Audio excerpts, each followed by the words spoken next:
Buenos días, mi nombre es Carmen Gabriela Rojas, soy estudiante de la Universidad Bicentenaria de Aragua, modalidad distancia. Como parte de la Cátedra de Obligaciones 1 dirigida por la profesora Dulce Morgados, hoy voy a hacer una exposición acerca de la clasificación de los contratos. Antes de hablar de la clasificación de los contratos, vamos a tocar un poquito lo que es la definición.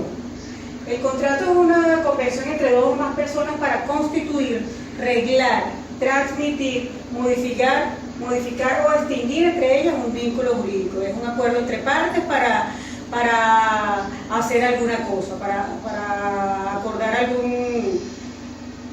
algún objetivo que debe ser con consentimiento de las partes que interactúan.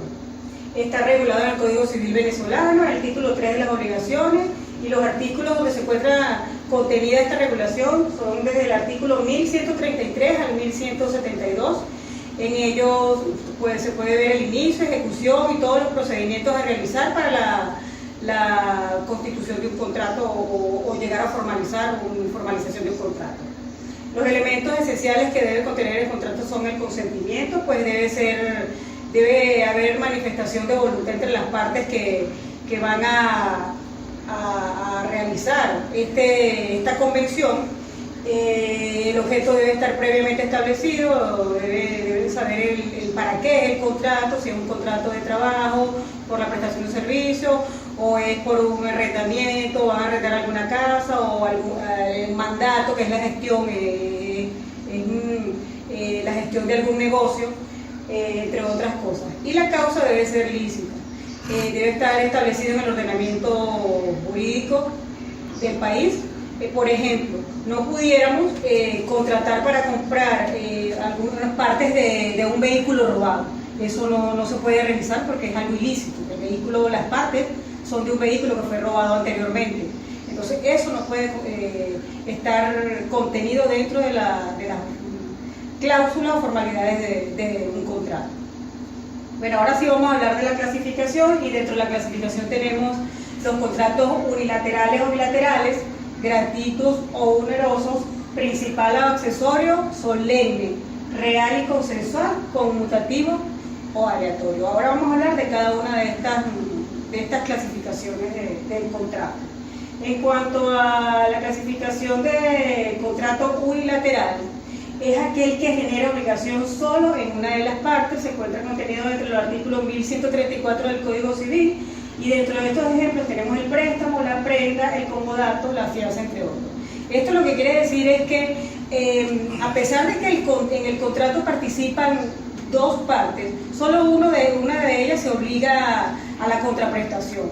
Por ejemplo, en el caso de una donación, quien está obligado a otorgar la donación, a prever las condiciones, es el otorgante, la persona que va a entregar esta donación, más la persona que lo recibe no está obligada a dar ninguna contraprestación por esta donación que se le está dando. En el caso del contrato bilateral, es todo lo contrario al unilateral, porque en él sí se obligan las dos partes. Ejemplo de esto es el arrendamiento, la compra-venta, seguro, entre otros. Se formaliza el acuerdo, existe la manifestación de voluntad de las dos partes, y ellas, las dos, van a entregar una contraprestación equivalente. Por ejemplo, en el caso del arrendamiento, el arrendador le entrega al arrendatario un bien para su uso, y a cambio de esto el arrendatario está obligado a entregarle una suma o una cantidad de dinero mensual al arrendador por este bien que le está entregando para su uso. O sea, los dos están participando y existe obligación de los dos. En el caso del contrato gratuito, es aquel en que una sola de las partes tiene que asumir la utilidad de la prestación, sufriendo la otra el gravamen. Los contratos gratuitos más comunes son la donación, el comodato, la fianza y el depósito. El contrato gratuito es aquel que no genera ningún tipo de pago o de beneficio para ninguna de las partes. Aquí pudiéramos hablar también de la donación, aplica para este contrato, no hay ganancia ninguna, la donación se hace para un objetivo específico, o para otorgarle algún beneficio, ahí no se está generando ningún tipo de suma de dinero o de pago de ningún tipo. En cuanto al contrato oneroso, este sí genera una contraprestación y por lo general supone la existencia de beneficios y gravámenes recíprocos, con un sacrificio equivalente de ambas partes. Ejemplo, la compraventa. Bueno, este es el mismo caso del arrendamiento, pero pudiéramos hablar de la compraventa. Si hacemos un contrato para vender algún inmueble, por ejemplo, el vendedor está entregando el inmueble y al cambio va a recibir una suma de dinero que debe ser equivalente al avalúo que se le ha realizado a ese inmueble. Pues hay una contraprestación y de las dos partes, yo entrego el inmueble, tú me entregas el dinero que representa el valor de este inmueble y los dos estamos obligados a cumplir las condiciones establecidas dentro del contrato. En cuanto al contrato principal y al contrato accesorio, el principal es independiente de cualquiera, o sea, es aquel que tiene por objeto asegurar el cumplimiento de una obligación principal, de manera que no pueda subsistir sin ella. Es el que tiene vida propia e independiente, como la compraventa, sociedad, el arrendamiento. Este contrato no depende de ninguna otra condición para existir. Por ejemplo, les voy a hablar del caso de los organismos públicos hacen contrataciones de obras. Eso se realiza la contratación con algún contratista para la ejecución de determinada obra. En el contrato se establecen las condiciones como en cualquier otro contrato y no depende de ninguna otra condición para poder existir. No es el mismo caso del contrato accesorio, que sí, su finalidad es garantizar la obligación y la situación de dependencia con respecto a la obligación garantizada. Los contratos accesorios se denominan en general cauciones. El interés de esta clasificación deriva de la aplicación del principio de que lo accesorio sigue la suerte de lo principal. Yo les estaba hablando del contrato de obra. Para asegurar el cumplimiento o la calidad de esa obra que va a realizar el contratista, se firma una fianza de fiel cumplimiento o una fianza accesoria. Bueno, esta está establecida en la ley y la ley establece los porcentajes de que ella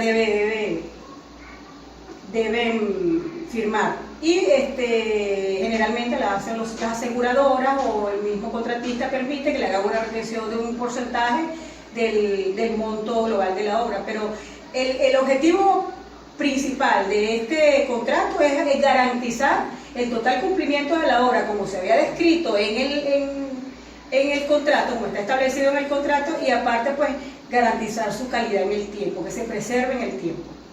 En cuanto al contrato solemne, es aquel que su perfeccionamiento requiere de ciertas formalidades cuya falta hace que no produzca algún efecto. Requiere formalidades especiales, por ejemplo la presencia de un funcionario, en algunos casos pudiera ser el matrimonio. Cuando se realiza el contrato por matrimonio, se requiere la presencia del juez y dos testigos. Es necesario cumplir con esas formalidades especiales para que el contrato sea solemne. En el caso, yo les hablo aquí del contrato de hipoteca. El contrato de hipoteca, para que tenga validez o surta efecto, debe ser llevado a un registro, debe ser registrado. Entonces son las formalidades especiales que debe cumplir para que el contrato sea solemne. En cuanto al contrato real, son los que se perfeccionan con la entrega de la cosa, es decir, la tradición de la cosa pues es el objeto del contrato. Por ejemplo, una compraventa es real, puesto que se prevé ahí dentro de ese contrato la entrega de algún bien mueble, la adquisición de algo, de alguna cosa. Entonces, por eso se llama real, porque es el modo de adquirir la cosa. En cuanto al contrato consensual, son los que se perfeccionan por el mero acuerdo de las partes a celebrar un contrato. Bueno, es el consentimiento. Llegar a un acuerdo para establecer un objeto dentro del contrato. Eso es el contrato consensual. En cuanto al contrato conmutativo, es aquel contrato en el cual las prestaciones que se deben las partes son ciertas desde el momento que se celebra el acto jurídico. Un ejemplo muy claro es el contrato de compraventa de una casa. Cuando se realiza la formalización del contrato, cuando se firma el contrato, ya las partes tienen conocimiento de cuál es el objeto de este contrato. Por eso se llama conmutativo, porque ya sabemos cuál es el objeto, qué es lo que estamos contratando, qué vamos a adquirir, cuáles son las obligaciones que vamos a tener cada una de las partes. Caso contrario es el contrato aleatorio, porque surge de la prestación y depende de un acontecimiento futuro incierto. No se saben las ganancias o pérdidas hasta el momento que se realice el acontecimiento futuro.